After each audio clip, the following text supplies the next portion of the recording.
Ah, kwarta. Uy, mubo man. Di mo yung iskalibo? Ah, pik na siguro ni. Ah, ang nilutang kay. Duwa man akong kwarta sa kong bulsa. Pastilan. Dili ra ba to sa kwarta sa Pilipinas? Sa Korea ra ba to nga kwarta? Hinatag to ako sa ako na asawa nga Koreana. Wah, makwarta. Bang Korea man eh. Mahal siguro ni. Ako ni Puson. Sana ba ikaw to ng kwarta? Uy, pastilan gini. Asama mo gipangita. Anak akong kwarta maksuy nga. Hinatag sa ko asawa nga Koreana maksuy. Pabayloanan pa to maksuy.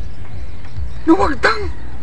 Ay nawagtang di ay. Nuwagtang lagi maksuy. Pastilan. Dili mo to sa kong bulsa maksuy naman ni ambak man. Pastilan yun. Ah, di man dito nahulog. Huwag ko kay bawo kay. Dito mo ko naglakaw nga rin pa dong. Huwag kayo nabantayan dito nga kwarta. Basi na. Wala man. Pastilan. Kato nga kwarta ha. Sa Korea to nga kwarta ha. Watin dito sa Pilipinas. Kwarta to sa Korea maksuy.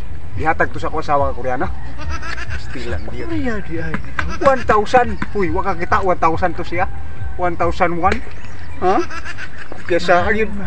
Pastilan. Ah. Dahil man ako nakita no. Hindi na kita.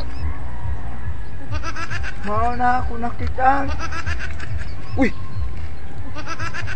Makadung naman ni Maxi. Ah, mao na ako nakita daw.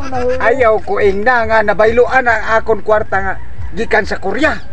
Sa Pilipinas man eh. Ako nakita ang hadalan. Sabi ka Maxoy, gilan ko nimo Maxoy. Sa Pilipinas man eh. Ampi kun. Ampi to. Ampi ba?